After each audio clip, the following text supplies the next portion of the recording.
በልጅነቱም ስራ ይወድ ነበር። የአስተማሪዎቹን ቤት ጠርጎ የትምህርት ቤቱን ግቢ ሁሉ ሳይታዘዝ ያጸዳ ነበር። በእረፍት ቀኑ በየጫካው እየዞረ እንጨት መቁረጥ፣ ድንጋይ መፍለጥ ይወድ ነበር። በጠቅላላው መቀመጥ የማይወድ ቱን ቱን ባይ ነበር። እናቱም ማሆያ መተየስ እንደ ዛሬ ሳይመለኩሱ ጧሬ ልጄ አሸናፊ ነው፣ ሌሎቹስ ፈሎም የላቸው ይሉ ነበር። እውነታቸውን ነው። የአሸናፊ እህቶች እነ መዓዛ እነ በለጠች ከልጅነታቸው ጀምረው የሚወዱት ሻሽ ማሰር፣ ጠጉር ማበጠር፣ መሽቀርቀር ነበር። ያው ያደጉበት ሆኖ ነው። በለጠች አሁን በበረሃው የምትኖረው የአሸናፊ ታላቅ ወንድም ኃይሎም ቢሆን ማላጋ ማጋጠጣ ነበር። አሁንም ያው ነው። ኮስታራው አሸናፊ እንደው ሳይቆነጠጥ እንደተቆነጠጠ ሆኖ ያደገ ነው። ከልጅነቱም ጀምሮ ሐሳቡ ራሱን የሚችልበት በሙያው ከጓደኞቹ የሚበልጥበትን መንገድ ማሰላሰል ነው። አድጎ ስራ ያዘ። ከዚያም በኋላ በስራው በሙያው ተወደደ። አሸናፊ ስራው ብቻ ሳይሆን አመሉ፣ ጠባዩ ሰው የማይነካ ቢያነጥፉት የማይቆረቆር በመሆኑ የመስሪያ ቤቱ ሰራተኞች በሙሉ ይወዱታል። ከበደ እንኳን ክንፍ ያላበቀለ መልአክ ነው እያለ የሚያወራለት በዚሁ ጠባዩ ነው። ለአለቆቹ መታዘዝንና ከአለቆቹ ጋር መግባባትን ይወዳል። አሸናፊ ከውዝፍ ስራዎች ጋር የተጋጠመ እንደሆነ አፈር ድቤ ያስግጣቸዋል። በዚሁ ስራ በመውደዱና በመስራቱ ነው በአንድ ጊዜ የ100 ብር ጭማሪ ያገኘው። አለቃው አቶ ዱባለ አሸናፊ ካለ እያሉ ይመኩበታል። እውነት አላቸው። አንዴ ከበላይ አንድ አስቸኳይ ስራ ታዘው የሚሰራልኝ አሸናፊ ነው ብሎ እንደተመኩበት በአንዴ አከናውነው አስደስቷቸዋል። ባዘዙት ቦታ የሚውል ሰራተኛ ነው። መፎካከር፣ መስነፍ አይወድም። እነከሌ እያሉ ምነው እኔ ብቻ የስራ ሸክም እንደ የምሸከመው አይልም። በላይ በላዩ የሚጨመርለትን ስራ በደስታ ይቀበላል። የራሱን ጨርሶ የሌሎቹን ፈንታ የሚያካሄድ ሰራተኛ ነው። በዚሁ በስራ ወዳዱነትና በስራው ካለቃው ከአቶ ዱባለ ጋር ተስማምቶና ተዋዶ ይኖራል። ለጥቂት ዓመታት ያህል በዚህ አይነት ሲሰሩ ኖሩ። በኋላ የቅያሬ ተራ ደረሰና አቶ ዱባለ ወደ ሌላ መስሪያ ቤት ተዘዋወሩ። በአቶ ዱባለ ቦታ አቶ መኮንን ሆኑ እና አበበ የዚህን ጊዜ የመግቢያ ቀዳዳ መኮንንን ገና የተሾሙለት እና አበበ ባለሟሎቻቸው ሆኑ። ወዲያው በመስሪያ ቤቱ ስላሉት ሰራተኞች ስለእያንዳንዳቸው ለአቶ መኮንን ማስጠናት ጀመሩ። በአቶ ዱባለ ጊዜ እና አበበ በስንፍናቸውና በለጋሚነታቸው ታውቀው ሁልጊዜ የሚቀጡ ነበሩ። አቶ ዱባለም ይህንኑ የሚሰሩ መሆናቸውን አውቀውባቸው ለማንኛውም ስራ አይጠሯቸውም ነበር፣ ፈጽመውም አያዟቸውም ነበር። በጠቅላላው ያለ ዕድሜያቸው የሚጦሩ የመስሪያ ቤቱ ጡረተኞች ነበሩ። የሹማምንት መለዋወጥ ለአባይ ያመቻልና እና አበበ ከአቶ መኮንን ጋር ልጥፍ ብለው የሚወዱትን እያስወደዱ የሚጠሉትን እያስጠሉ ጀመር። በዚህ መሃል በደሞዝም በአሰራርም ይበልጣቸው የነበረውን አሸናፊን ሲመቀኙት ኖረው ነበርና በአቶ መኮንን ዘንድ እንዲጠላ አደረጉት። አቶ መኮንንም የእነ አበበን ሰምተው አሸናፊን ስለጠሉት ይወቅሱትና ያንኳስሱት ጀመር። አሸናፊ የሚሰራው ስራ ሁሉ አቶ መኮንንን ያስጠላቸው ጀመር። ለፊርማ የሚያቀርብላቸውን ሁሉ ይቆይ እያሉ ያቆዩና ከነ አበበ ጋር ተማክረው ፈጽሞ የማይረባ ስራ መሆኑን ይረዱና የሱን ቀደው እነሱ እንዲሰሩ ያደርጓቸው ጀመር። እየቆየ አሸናፊ ምንም እንደማያውቅምና እንደማይሰራ ያህል ስለታሰበ ተራ ደረሰበትና በተራው የመስሪያ ቤቱ ተጧሪ ሆነ።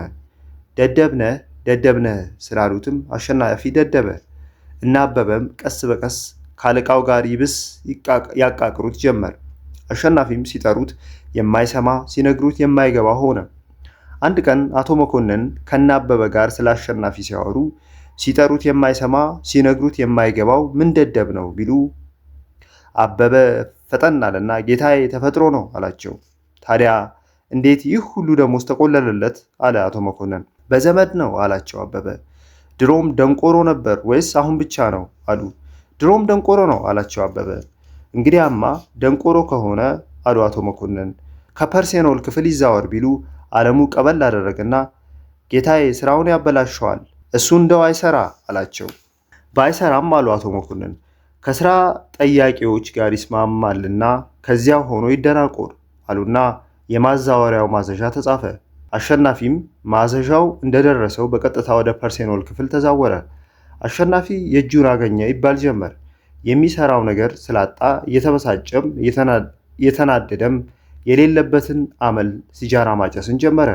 ለ6 ወራት ያህል እንዲህ ሆኖ ከኖረ በኋላ አቶ መኮንንን እንዲለወጡ ማዘዣ ደረሳቸው። በአቶ መኮንንም ፈንታ አቶ ልኬለህ መጡ። አቶ መኮንንና አቶ ልኬለህ ሲረካከቡ አቶ መኮንን ሰራተኞቹን ሁሉ ካቡና አሸናፊን እንደተረሳ ዕቃ ረሱት። አሸናፊ በተፈጥሮ መለማመጥን አይወድም። ከአለቆቹ ጋር ሲገናኝ የሚፈለግበትን ሳይሆን ተገቢውን ሰላምታ ይሰጣል።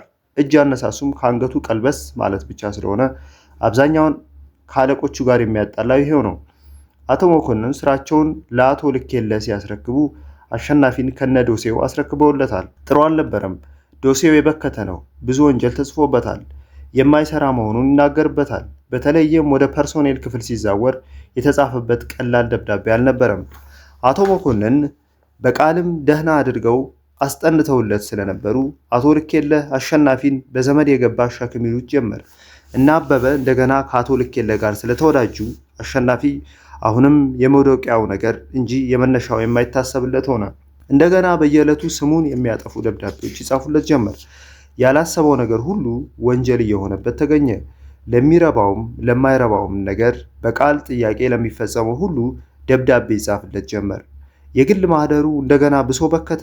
የሚፈለገውም ይኸው ነበር። ሆነ እየተበሳጨና እየተናደደ እንደገና ደግሞ በሲጃራው አመል ላይ የመጠጥ አመል ተጨመረበት። ፌዘኛና አልምጥ ሆነ። ሚስቱ አስካለም ዘወትር ብትመክረውና መበሳጨቱን እንዲተው ብታባብለውም የማይበገር ሆነ። በዚሁ በመስከሩ በመስሪያ ቤቱ ተወነጀለና ተከሰሰ። የአሸናፊንም ክስ የሚመለከት ኮሚቴ ተቋቋመ። በመስሪያ ቤቱ ስራ የለውም፣ ከዚህም ሌላ ሰካራም ሆኖ ከተገኘ ከስራው ይወጣል ሲሉ ግማሾቹ ፈረዱበት። አሸናፊ ደግሞ ከኮሚቴው ቀርቦ ሰክሬ ስሰራ አልተገኘውም፣ በቢሮም አልረበሽኩም፣ ምንጊዜም ቢሆን ሰክሬ ከቢሮ አልገባሁም፣ ስራ የተባልኩትን እሰራለሁና ጥፋተኛ አይደለሁም ሲል ተከራከረ። ምንም እንኳን ሰክረህ በቢሮ ባትረብሽም መስከረ ራሱ ኃጢአት ስለሆነ መቀጣት ይገባል ብለው አቶ ወርቁ ፈረዱ። አሸናፊ ሲመልስ ስካር ኃጢአት ነው ለሚባለው ባዩ በሰማይ ያለው ይቅጣኝ፣ በታችኛው በእናንተ ቤት ግን አያስፈረድብኝም። መስሪያ ቤቱ የሚሰጠኝን ደሞዝ ለፈለግኩት ላውለው መብት አለኝ። ለተወሰነ ነገር አውጣ የሚለኝ ሕግ የለምና አልቀጣም አለ። የኮሚቴው ዳኞች ማጣፊያው ስላጠራቸው አሸናፊን ላይቀጡት ተስማምተው ነበር። ግን አቶ ልኬለህ እንደሚቀየሟቸው ስላወቁ አሸናፊ ከስራ መውጣቱ ቀርቶ በ50 ብር ቅጣት እንዲታለፍ ወሰኑ። አሸናፊም የማንገራገሪያው መንገድ ስለታጠረበት ሳይወድ በግድ አሜን ብሎ ቅጣቱን ተቀበለ። አሸናፊ ተንኮለኛ ሆነ። ከአለቃውም ጋር ብሶ ተቃቃረ። ሲያገኛቸው እጅ መንሳቱንም ተወ። አለቃውም እጅ እንዲነሳ የሚያግባቡትም ሰዎች ለምን እጅ አትነሳቸውም ሲሉት ጧት ቅቤ እየጠጣው ስለመውጣ ጎንበስ ስል ፍልቅ እንዳይልብኝ እየሰጋው ነው ይላቸዋል። አቶ ገብሬም አሸናፊን ከአቶ ልኬለህ ጋር ለማግባባት ሞክረው ነበር። አቶ ልኬለህ ጠግቧል፣ ፍጹም የሥራ ሰው አይደለም፣ እሱ ራሱ በጥጋቡ ተጣላኝ እንጂ እኔ አልበደልኩትም ብለው ለአቶ ገብሬ ነግሯቸዋል። አሸናፊን ደግሞ ሲጠይቁት ተበደልኩ እንጂ አልበደልኩም ስለሚል አቶ ገብሬ ነገሩን ትተውታል። አቶ ልኬለህና አሸናፊ በተንኮል መንገድ ይፈላለጉ ጀመር። አየለ የአያቱን 40 ደግሶ የመስሪያ ቤቱን ሰራተኞች በሙሉ ጠርቶ ነበር። በእርግጥ ጥሩ ድግስ ደግሶ ነበር። አየለ ከመኳንንት ቤት ያደገ በመሆኑና አያቱንም በጣም ስለሚወዳቸው ድል ያለው ድግስ ደግሷል። የተጠራው ካህናት ብዙ ነው። ጠፍ ያለለት ጮማ ይቆረጣል። ጠጅ በብርጭቆ እንደጠላ ይቀዳል። ሞልቷል። ይበላል፣ ይጠጣል። ድግሱ ተረፍረፍ ያለው ነው። አሳላፊዎቹም አስተናባሪዎቹ ተጋባዥ እንዲደሰት የሚያስቡ ናቸው።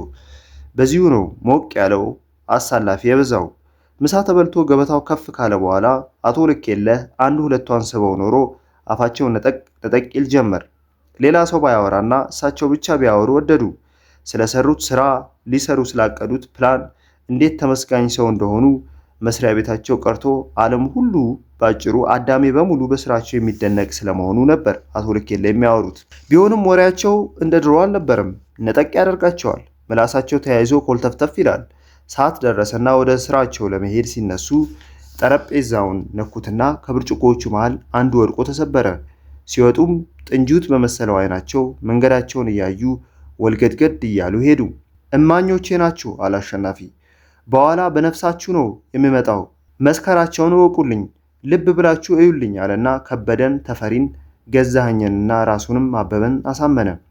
ወዲያውኑ በ9 ሰዓት ከስራ ሲገባ የክስ ደብዳቤውን ጽፎ ያኔ ለሱ ስካር ጊዜ ለተመረጡት የኮሚቴ አባሎች አቀረበ። እኔ ሳይመሰከርብኝ ትሰክራለህ ተብዬ 50 ብር ከተቀጣው አቶ ልኬለህ ግን በእኛ በሰራተኞቻቸው መሃል ሰክረው ተገኝተዋል። ስካሩ ሳይበርድላቸውም ከቢሮ ገብተው የመንግስቱን ስራ ሲያበላሹ ውለዋል። ለዚህ ሁሉ ምስክሮች አሉኝና ይቀጡልኛል ሲል ማመልከቻውን ጽፎ በግልባጭ ለበላይ መስሪያ ቤት አሳወቀ። ቢልም ቢለፋም አለቃውን ሊያስቀጣ አልቻለም።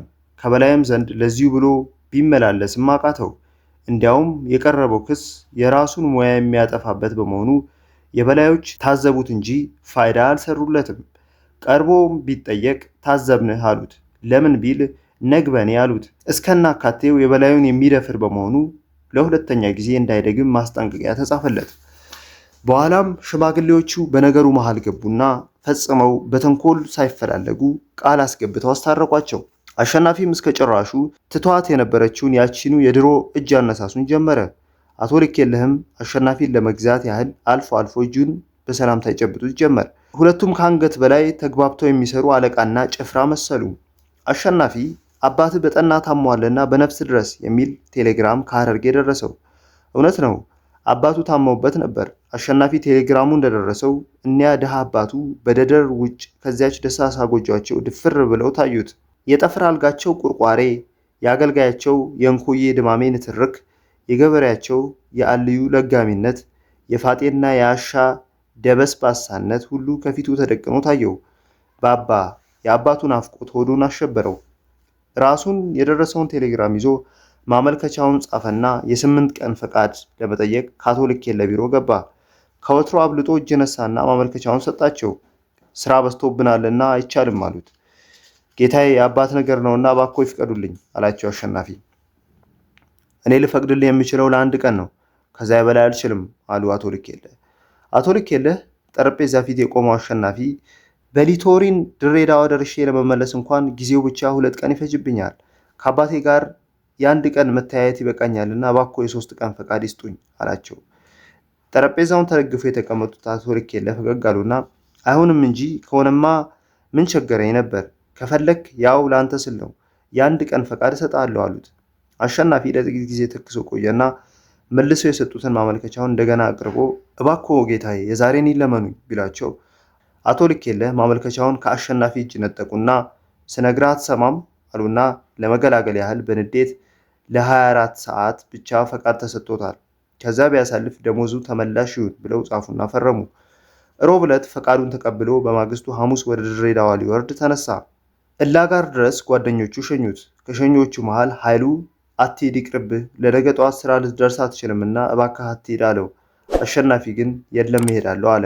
ዘለቀም ሰውየው ሰበብ ነው የሚፈልጉብህ፣ ደሞዝን ይቆነድዱሃል ወይም ደግሞ ከስራው አይገባምና ከስራው ይወገድ ይለዋል ቢለው አሸናፊ ነደድ አለውና እስከ መቼ ነው አለቆቻችንን እንደ ፈጣሪያችን የምናያቸው?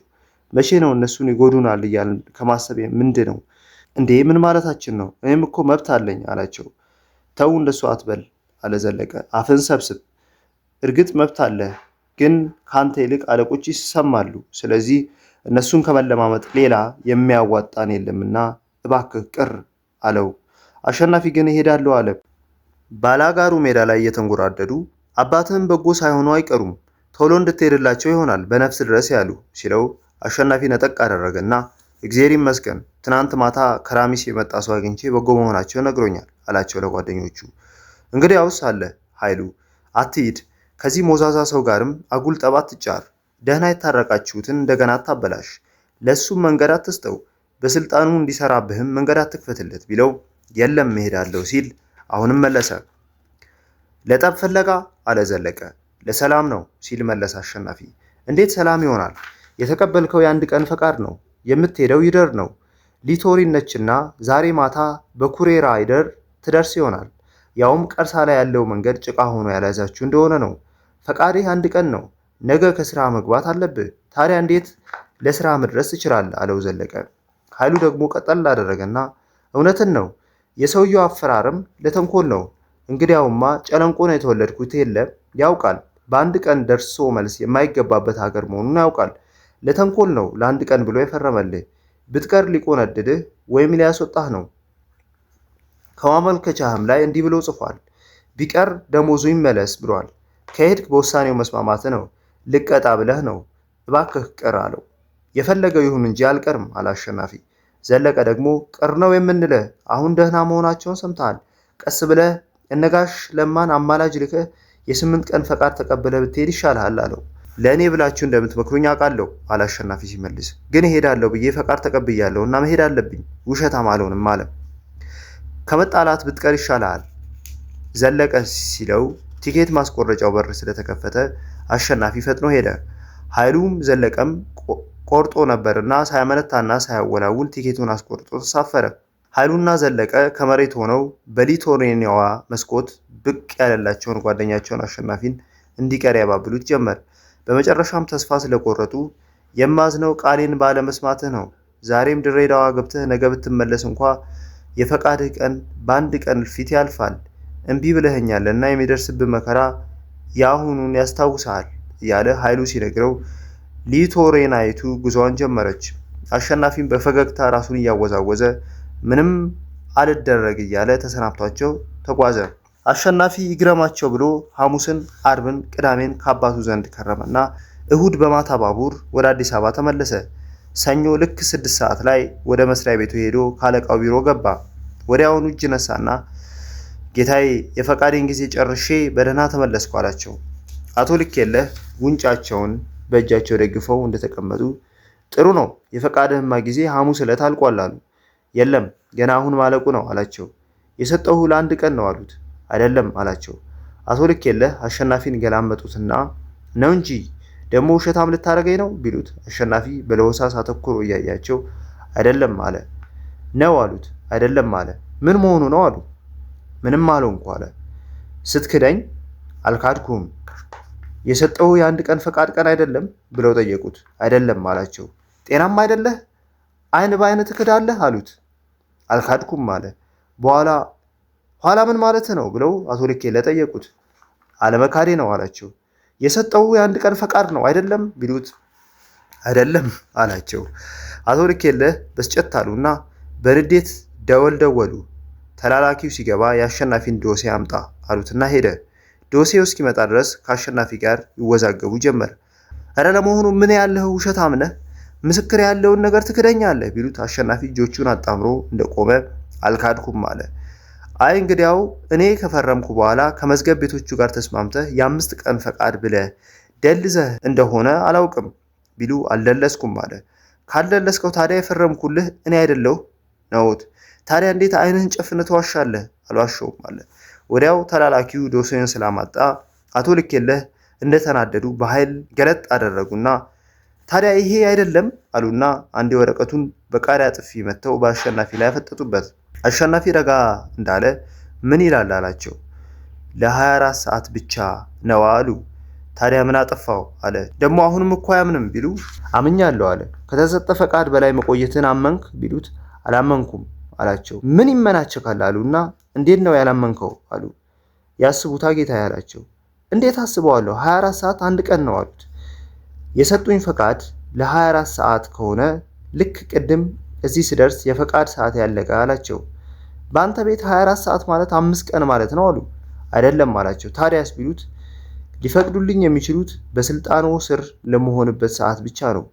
የፈቀዱልኝ ለ24 ሰዓት ፈቃድ ልክ ዛሬ ሰኞ በ6 ሰዓት ላይ ያልቃል።